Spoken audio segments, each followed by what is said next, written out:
Well, it's Tuesday, and you all know what that means. As you probably can guess, New Japan continues with more to the road to new beginnings. As you know, they're still in Korakuen Hall. This one features, of course, the main event, the IWGP Junior Heavyweight Championship. Desperado defends it, this time against the Ichiban Sweet Boy, Kosa Fujita. As you all know, he is one half of the IWGP Junior Heavyweight Tag Team Champions with Bravo Eagles. But the question is, can he fulfill his dream to be the youngest IWGP Junior Heavyweight Champion? Well, that's a good question, so we will go through that as well. And then we move on with NXT. As you probably can guess, battle lines are being drawn for the upcoming pay-per-view, the Vengeance Day.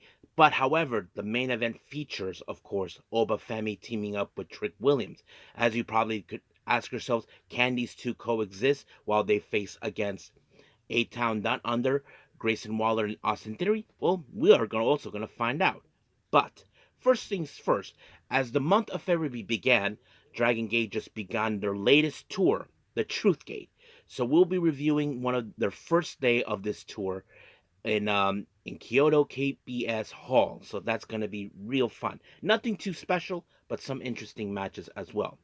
And then we cap up our episode with some news updates to give you guys updates on what's been happening in the world of pro wrestling, such as what events the promotions are throwing out, who's booked, what matches are set, including developments that are happening in the world of pro wrestling as we speak. So, let's get ready for another episode of Deleted Wrestle Zone.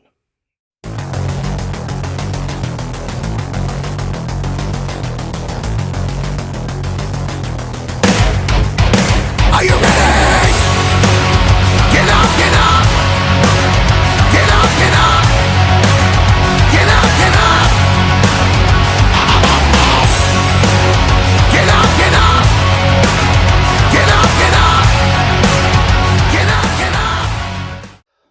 Hey everyone, welcome to Deleted Wrestle Zone, all things that is pro wrestling with AEW, NXT, New Japan Pro Wrestling, TNA, the National Wrestling Alliance, various promotions, wrestlers, matches, and championships.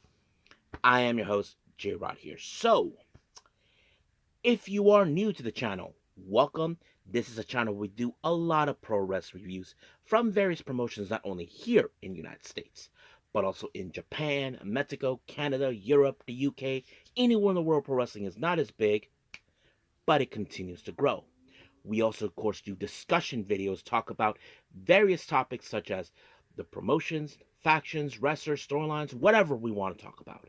We also, of course, do more news updates. If certain information was unable to be on this episode, we can either put it on the next one or on a separate video by itself. We also, of course, do real-timing news updates to keep you guys on alert if something has happened in the world of pro wrestling that needs to be addressed ASAP. We also, of course, do the Unagi Sayaka Watch and various other cool wrestling content as well. If you like what you see, please subscribe to us or click on that subscribe button. You'll be getting a lot of daily reviews and other cool wrestling content as well. But if you like this episode, please give us a like on the like button or a nice comment in the description down below. Now, all introductions have been said. I believe it's time to, of course, spread out to the highway. So, let's begin with our very first review, and this is from Japanese promotion Dragon Gate.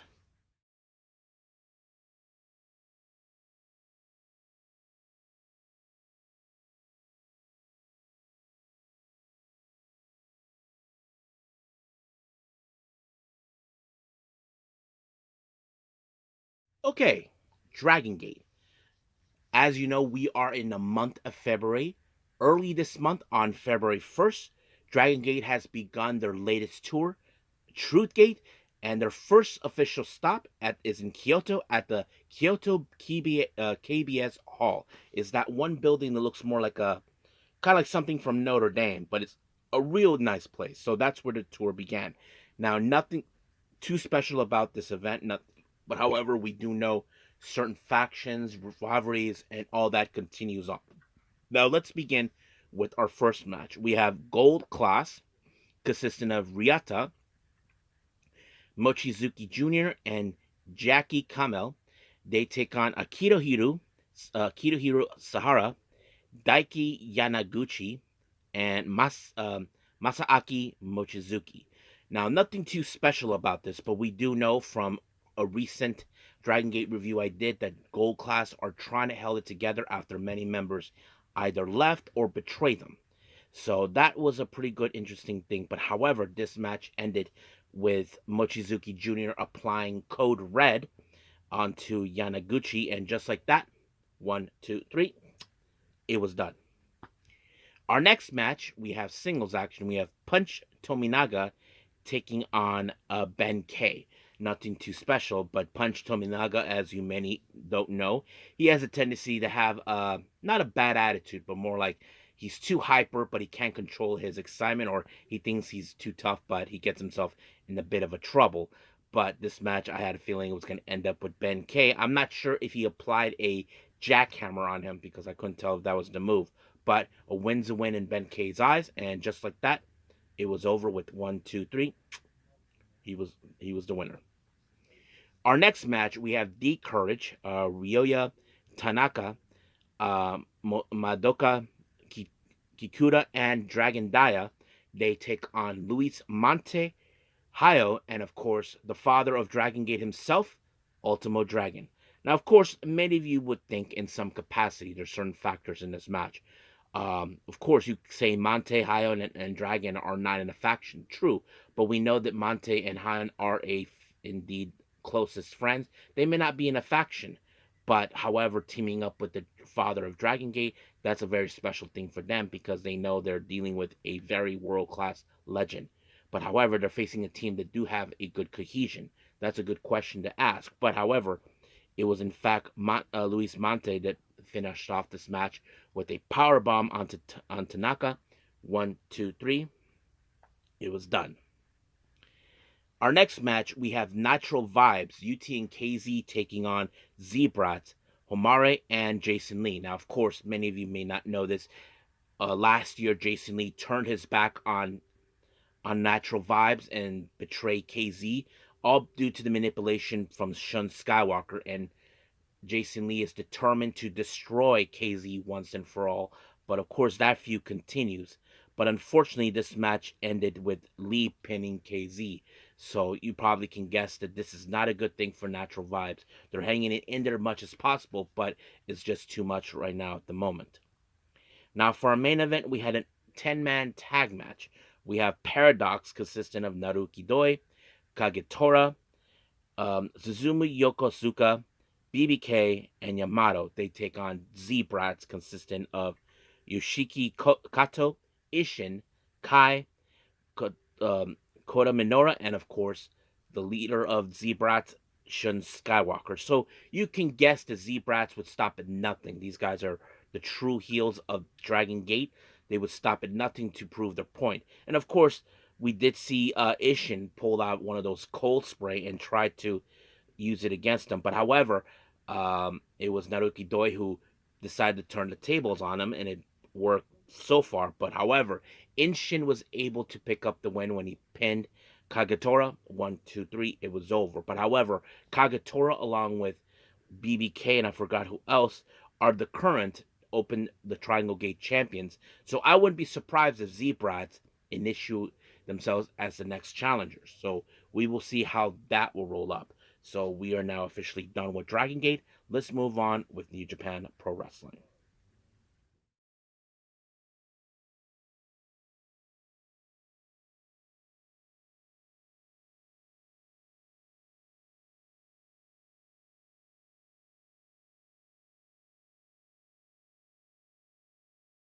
Okay, New Japan Pro Wrestling. This is day 7 of Road to the New Beginning. So once again, they're still in Korakuen Hall. This is their latest event that that put out recently. Now, our next match, we have Daiki Nagai teaming up with Togi Makabe, while the other young lion, Katsuya Murashima, he teams up with the ace and the president of New Japan, Hiroshi Tanahashi, just like that. However, you ask yourselves the factors of this match. You got two veterans on the opposite side of each other, but opposite with them is, of course, the Young Lions. You probably would think in a capacity that one of the Young Lions will be, of course, the natural factor to take the fall. And that's exactly what happened. But it was, of course, Makabe with the King Kong knee onto Murashima. And just like that, 1, 2, 3, Makabe won. Now, our next match, we have Shota Umino, Yado, Master Wato, and El Fantasmo taking on the United Empires, Jacob Austin Young, Francisco Cara, Jeff Cobb, and Great Khan. Now, keep in mind, Great Khan still has his issues towards Shota Umino, and he would stop at nothing to prove his point that he thinks that he is the natural ace himself. But however, Shota Umino will not take him kindly because of what he did to him. So you probably can guess this is a pretty much of a preliminary, but it was Akira who picked up the win when he applied the fireball onto Yado, and just like that, 1, 2, 3. But however, Shota Umino, who refuses to stay down, still has his issues towards Great Khan, and Great Khan cut his hair and pissing off the fans. Basically, the fans are on his side, and I think Great Khan would question why are the people booing him while they should have been booing Shota Umino. Well, Great Khan is acting like a total dickhead, in my opinion, so we'll see what happens in there. But I'm sure Shota Umino will get his revenge on a Great Khan. I'm sure he'll cut his beard off, for cutting his hair. So we'll see what that happens. Now, our next match, we have Tomoaki Hamna. He teams up with Bolton Oleg, and now they face against the winners of last year's World Tag League, Tetsuya Naito and Hiromu Takahashi. So you would think that this was going to be a very interesting match. I mean, Bolton Oleg has been an amazing wrestler since arriving from day one, and he has proven time. But however, it was Hamna who ended up being on the wrong side of a submission by Naito, and he had no choice but the tap. So that's how the whole thing ended right there. Now, our next match, we have the Bullet Club War Dogs, Taiji Ishimori and Sanada taking on just four guys, Saka Michinoku and Taichi. Now, things, as you know, has been escalated with Taichi and Sanada for months, ever since Sanada turned his back on just five guys. Now it reverted to just four guys. But however, this is the sweetest thing that happened. If you guys remember, the day before, Sanada faked, of course, a low blow by Taichi. Got away with it. But however, Taichi tells the ref, you want to see disqualification? Here it is. Bam! He kicked him right in the gonads. And of course, Sanada was right there. But Taichi snapped. And I don't blame the guy. He has lost his mind. And he deserves a bit of revenge against Sanada. He was intending to break him. But of course, the Young Lions and Taka Michinoku tried to talk sense into him, but it's not going to end pretty, in my opinion, but for either of those two until one of them enters. I mean, Taichi may not have got the win he wanted, but at least he got a measure of revenge in some capacity. But we'll see what happens. Our next match, we have the War Dogs once again. Clark Connors, Drilla Maloney, and Gabe Kidd taking on once again LIJ's Bushi, Shingo Takagi, and Yota Tsuji. Now remember, Gabe Kidd thinks that Yota Tsuji should have stayed away from the limelight and he should have been the one at the top because he felt that should have been him instead. And of course, Drilla Maloney began to pick a fight with Shingo Takagi. So that kind of goes out. But however, this match ended with a double countout on both sides with the timing of 6 minutes and 43 seconds. But however, Gabe Kidd continues to prove his point, saying that he is the true guy who will be at the top no matter what. That Tsuji is nothing to him but a loser in his own eyes. But however, Yota Tsuji is not going to stand down regardless. But the real question is, will Gabe Kidd fulfill his purpose saying that he is the top guy, or will Tsuji once again prove he is still what he is? So we'll find out soon enough. Now, our next match, we have Chaos members, the Stone Pimple, Tomohiro Ishii, Yoshihashi, and Hiroki Goto taking on TMDK's Hartley Jackson, Robbie Eagles, Rohei Oiwa, and Zack Sabre Jr. Now, of course, there are factors in this match you would know. As you probably can guess, Yo, and along with Rocky Romero, has issued challenge for the IWGP Jr. Heavyweight Tag Team titles.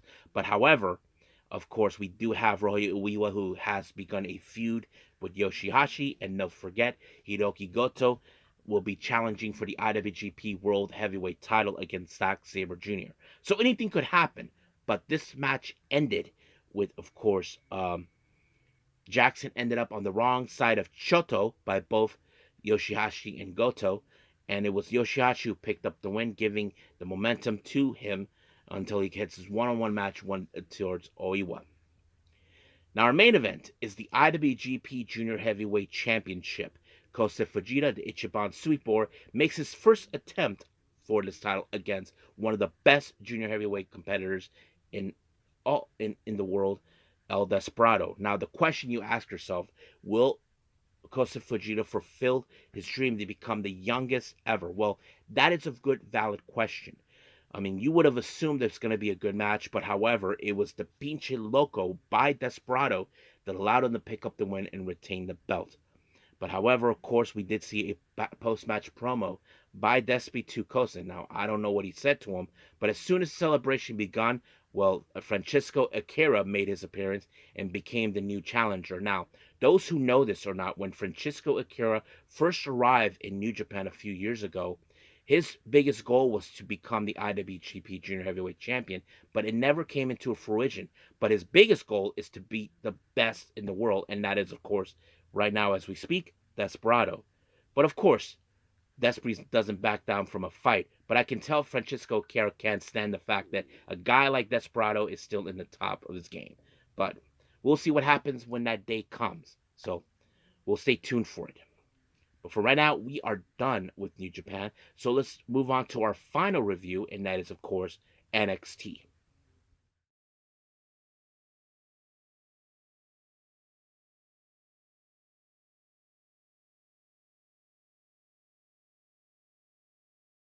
Okay, NXT.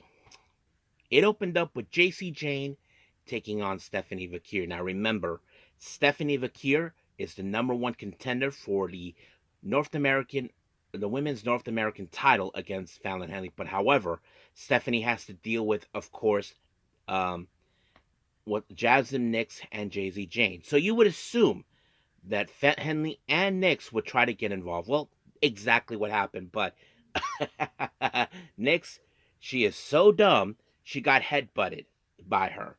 But however, it was Stephanie Vakir who walked away with the SVP. And just like that, 1, 2, 3, she wins the match. But however, later on, she did stated a message to Fat Henley saying that not even Jay-Z Jane or Jasmine Nix are going to help her. So I don't know exactly what Stephanie Vakir has in plan, but it's going to be a lot of fun to figure that out. Now, as you probably know, there has been tensions with certain women in the locker room involving the women's tag team division. Zaria and Sol Ruka decided to gloat at the Meta Girls, Lash Legend, and of course, Jakara Jackson about their loss towards Bianca Belair and Naomi.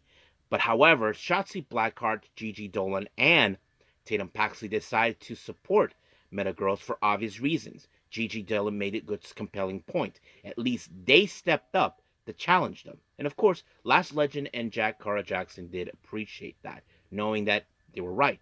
They did step up. Did Zaria and Sol Ruka step up? The answer to that, no. But however, we will see, of course, Gigi and Tatum Paxley takes on Sol Ruka and, of course, Gigi Dolan. So we will stay close to that. But Jakara Jackson did say to them, well, you guys handle your business, we'll handle ours. Now, of course, as you know, the main event features Oba Femi and Trick Williams teaming up to take on A-Town Down Under. But the question does remain, can they coexist? Well, Oba Femi said that he hasn't talking to Trick Williams about a game plan. So basically, they're walking into uncharted waters, going blind, however you want to see it. So even Trick Williams did the same thing too, because we know that Trick Williams has been unhinged ever since losing the NXT title again. So we'll see what happens. Now, of course, Lexis King, as you all know, the reigning and current NXT Cup champion, decided to do a little promo. But however, he was interrupted by JDC, and now he makes his play for the Prestige, the Heritage Cup, and that's going to happen next week. So we'll see how that rolls out from there. Now, as you know, the Angelo family are keeping an eye on things, and we're talking about someone from their past. But however, of course, they were talking about Rich Holland as well. Of course, Tony decided to remind Stacks he has to keep his A game on. Well, we'll see what happens. But we jump into that match now. Rich Holland and Stacks. You would think in some capacity, Rich Holland, as you know, has one thing in mind, and that is the North American title. Now, Izzy Dame tried to play it out again in favors of Tony D. But however, Rich Holland, who learned his lesson the first time, realized, not playing that game. But of course, the Redeemer was in play, and Rich Holland walked away. So, however, of course, Rich Holland did confront Tony D about a shot of the title, so it will officially happen. Now,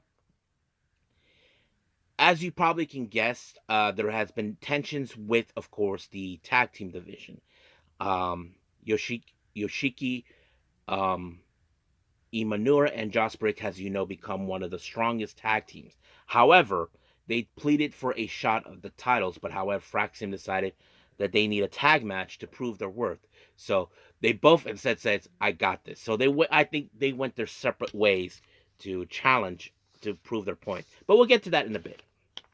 Now, our next match is tag team match in the women's division. Soruka and Zaria, they take on Tata Paxley and Gigi Dolan. However, you know for a fact that this is a statement where who will be probably the next persons to deal with Bianca Belair and Naomi.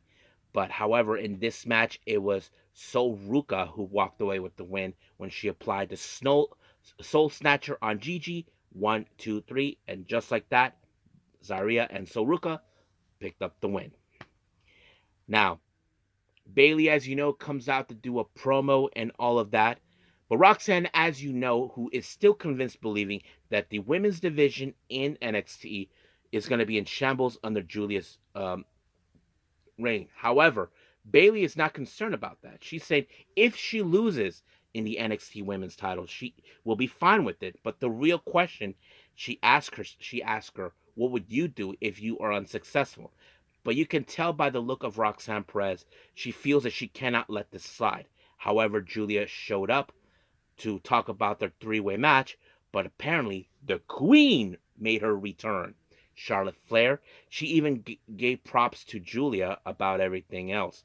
But however, of course, we did see Cora Jade showed up and attack everyone, and she even tried to take out Roxanne Perez. You can tell now the jealousy for Cora Jade seeing her best friend going out top is taking a toll on her, but we'll see what happens down the road.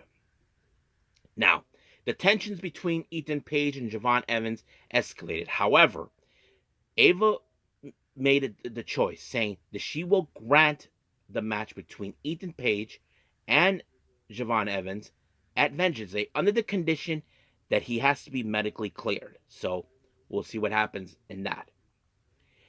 Now, our next match, we have Kalani Jordan taking on Carmen Petrovic. Now, things seems that were going well, but however, as you remember, Kalani Jordan has begun a problem towards, of course, Jada Parker, and once again, she gets involved, well, not involved, but more getting in her head. Now, Kalani won the match by applying a chokehold, but however, because of that, she snapped. And just like that, the match was reversed into, of course, Carmen Petrovic winning it. So this tension between Kalani Jordan and Jada Parker has reached an all-time high. So the real question is, what happened? Now, back, of course, in Ava's general manager Ava's office, Bailey decided she wants to get her hands on Cora Jade, and she'll have it next week. However, we did see her talking with Fraxium, but Briggs and Inamura showed up, saying they got their tag team match. They want a tag match against a team so they can prove their worth. However, Briggs picked Hank and Tank. However, Inamura picked no catch quarter crew. So basically, they're the dilemma. So Ava decided, how about this? How about have a triple threat match? You two against Hank and Tank and the quarter catch crew. So basically, that's gonna happen. Now, Fraxium, they feel like they got nothing to worry about. But if I were them, I would get a front row seat to keep an eye on this match, just in case things don't go entirely your way. Now, our main event, A-Town Down Under, Grayson Waller and Austin Theory. As you all know, these two guys will be facing Obafemi at Vengeance Day for the NXT title. But however, the real question we ask ourselves, can Trick William and Obafemi coexist? Well, you can tell that things are not going according to plan. But Trick Williams could have won this match if it wasn't for the interference of what's his name? Eddie Thorpe, who, as you all know, he is still unhinged because he wants to be the top guy. But this allowed for Grayson Waller to pick up the win and walk and just like that, Obafemi just walked off. While of course Eddie Thorpe decided to use a strap against Trick Williams. Eddie Thorpe, as you know, lost his mind. He completely is unhinged, just like Trick. He feels that he should have been the NXT champion, but he's not. But we'll see what happens down the road. I wouldn't be surprised if Trick Williams puts himself in a match against Eddie Thorpe at Vengeance Day. So we'll see what happens next week. But for right now, we are done with all the reviews. Let's move on with our last and final thing, news updates.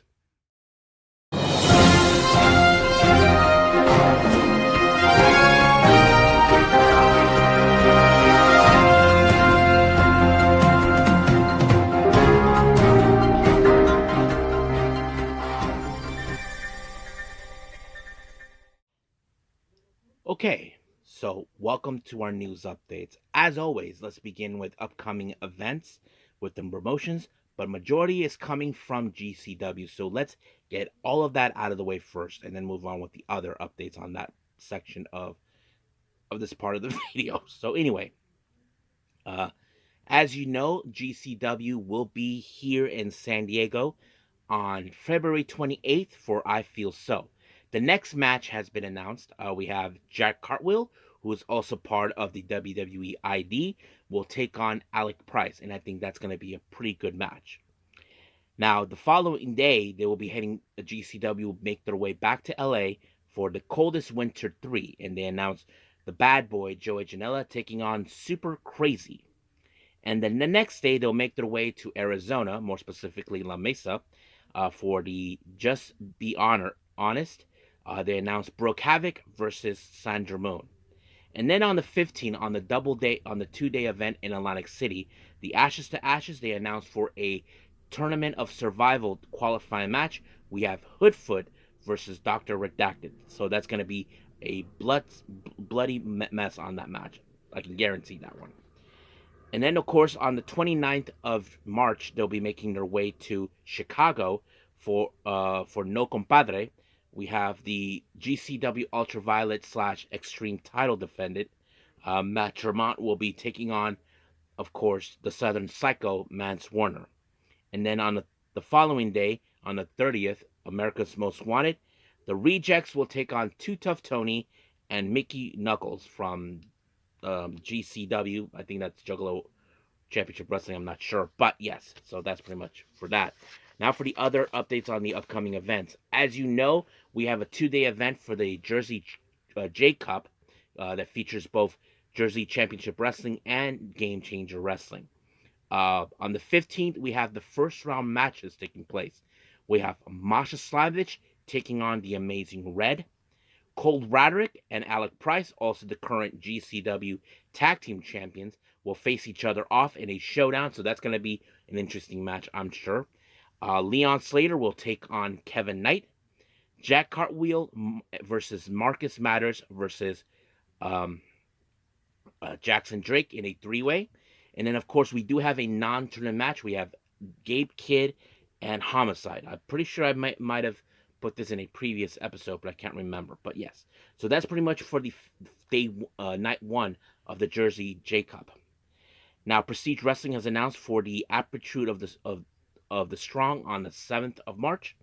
Evan Rivers will take on Guillermo Rosas. Now, we do have the collaboration on the 22nd of March between ICW, No Holds Barred, and Rise. Danny DeMonte will take on Drew Parker. And then finally, West Coast Pro for the upcoming West Coast Best Coast that will happen on March 22nd as well.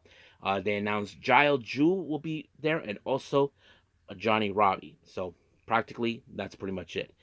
Now for some developments. Fightful Select reports that Curryman, Christopher Daniels, has announced on the Jericho Cruise that he will be retiring. So that's a very interesting thing to hear.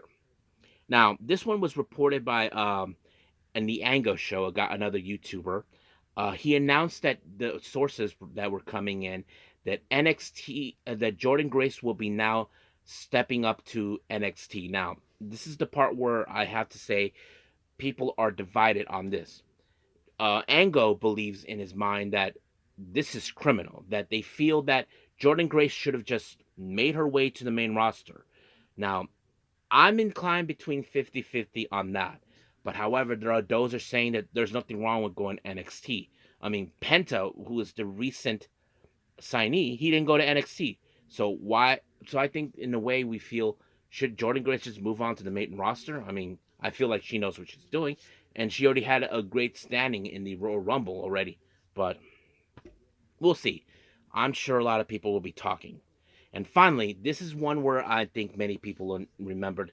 On the last episode, I did mention that Duke Hudson has been officially released from, of course, WWE. Now, this was a very total surprise.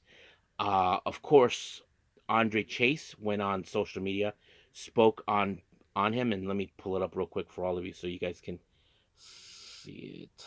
Where is it? Ah, here it is. This is what he put on on X. I just want publicly thank Duke Hudson for all his hard work and contribution on Chase U. From the poker table to the classroom to tag team match of the year and all the way to the top as champions in WWE. You're the real MVP. So that's very touching of him as well. But however, this is where things got interesting. It's been reported that the reason he was released, this was a decision was made by Triple H. And the reason is he doesn't see him being in the part of the main roster. Now, I think some of you may agree with him. Others will probably say, screw that. F of WWE, they should have just given him an opportunity. Yes, and that's the thing. WWE has been known in the past where they see talent like either they have what it takes or they don't. Or they don't have what it takes to become main eventers. I mean, we saw that with Cody many years ago. They never saw Cody as a main eventer until they were proven wrong. But who knows? I'm sure some of you would say, hopefully AEW picks him up or something. I'm not sure. We'll see what happens. I mean, all I can do, we can wish the best luck for him. Hopefully he finds a way to get on the top of the mountain one day, and we'll see. So we'll stay close to that as soon as if anything happens. So hopefully we'll hear from him. And I think that's pretty much it. So let's just call it a day. Well, I hope everybody enjoys this episode coming up. As we speak, we do have the latest Stardom New Blood event, so there's going to be some interesting matches. We do have, of course, AEW Dynamite, so stay tuned for that. But however, I haven't decided yet if there was another review I want to do, but there is one that just caught my attention. I didn't think I was able to find it. As you probably remember, we do have, of course, Marvelous versus Colors, and I think I should do that one. So we'll see how my timing will go. But if I'm able to pull it off, then you'll get an awesome review for that one. But for now, we'll leave things as it is. But the priority I will make sure is Stardom New Blood and, of course, AEW Dynamite. But if I do have the time, we'll go with Marvelous and Colors at the same time. So cross fingers, folks, that we can pull it off. But as for right now, I will see you guys in the next DWZ time. Same DWZ channel. I must bid all of you adieu. So, goodbye. And have a nice day. Bang.